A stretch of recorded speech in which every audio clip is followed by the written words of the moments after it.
கிட்டத்தட்ட 20 ஆண்டு காலம் நெகோசியேஷன்ஸ்லயே இருந்த இந்தியாவுக்கும் யூரோப்பியன் யூனியனுக்கும் இடையிலான ட்ரேட் டீல் ஃபைனலைஸ் ஆயிருக்கு. இன்னைக்கு இந்த ரெண்டு நாடுகளும் ட்ரேட் டீலை எட்டியதா அனௌன்ஸ் பண்ணிருக்காங்க. இந்த டீல் அனௌன்ஸ்மெண்ட்டுக்கு அப்புறம் மார்க்கெட்ல இந்தியன் ஆட்டோ ஸ்டாக்ஸ் எல்லாருமே சரிஞ்சிருந்தாங்க. ஒட்டுமொத்தமா ஆட்டோ இண்டெக்ஸே 1.4% கரெக்டா இருந்தது. அதுக்கான காரணம் என்ன அப்படின்னா, இந்த ட்ரேட் டீல்ல யூரோப்பியன் யூனியன் கண்ட்ரீஸ்ல இருந்து இந்தியாவுக்கு இம்போர்ட் ஆகிற லக்ஸுரி கார்ஸ் மீதான அந்த இறக்குமதி வரிய 110% இருந்து 40% குறைக்கிறோம் அப்படிங்கிற மாதிரி ஒத்துட்டு இருக்காங்க.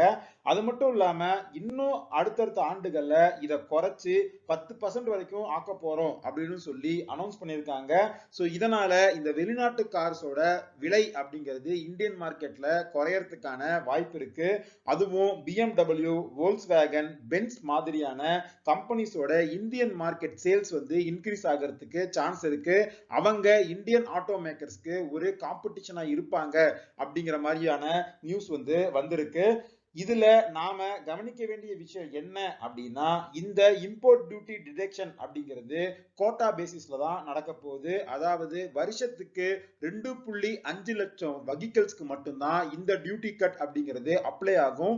அதுக்கப்புறம் இம்போர்ட் பண்ணப்படுற வெஹிக்கிள்ஸ் எல்லாமே பழைய 110% எக்ஸைஸ் டியூட்டியை தான் வந்து பே பண்ணி ஆகணும்.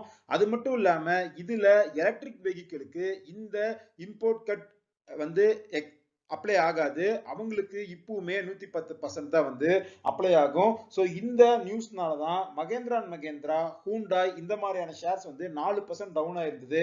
ஆனா டாடா மோட்டார்ஸ் 1.5% தான் வந்து டவுன் ஆயிருந்தது. அதுக்கான காரணம் இந்த இம்போர்ட் டியூட்டி கட்ல இருந்து எலக்ட்ரிக் வெஹிக்கிள்ஸ்க்கு எக்ஸெப்ஷன் கொடுத்தது தான்.